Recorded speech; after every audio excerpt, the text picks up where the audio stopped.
yung follow-up ko related dun po sa third point niyo, yung nababanggit po ninyo. So it means sa pananaw po ninyo naapektuhan na or makakaapekto yung ruling ng ICC sa prinsipyo po ng state sovereignty at sa relasyon po ng Pilipinas sa international law.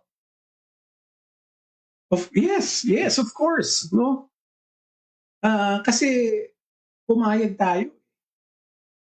Pumayag tayo na sila ang maglitis kay dating Pangulong Duterte. Inamin natin under the Rome Treaty that we are unable and incapable. Yun yung dalawang salita na yung tinatawag na principle of complementarity, no? Na kapag ang isang bansa ay hindi kaya maglitis ng kanilang kriminal, ipapasa ito sa ICC. So, ganun na nangyari. Now, hindi inaamin ng marami sa atin kasi ganun naman, ano? Kasi pag sinabi mo yon, ang magiging reaction is sinisisi mo yung mga biktima. Which is not the case, no? Kasi kaya nga ang bungad ko sa'yo, hindi natin sinisisi yung mga kapamilya ng biktima na pumunta sila sa ICC. Yeah. Naiintindihan natin sila. Hindi natin sinasabi mali yung ginawa nila.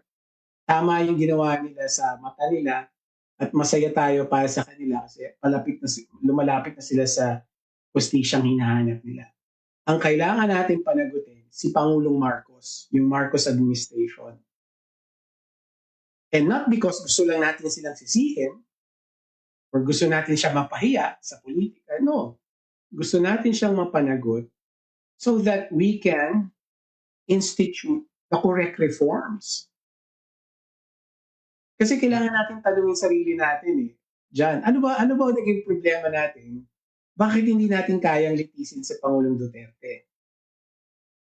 Marami tayong kahinaan At alam ng mga abogado yan.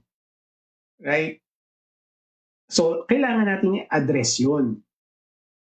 Kailangan natin tutukan yun, pag-usapan yun so that mababago na.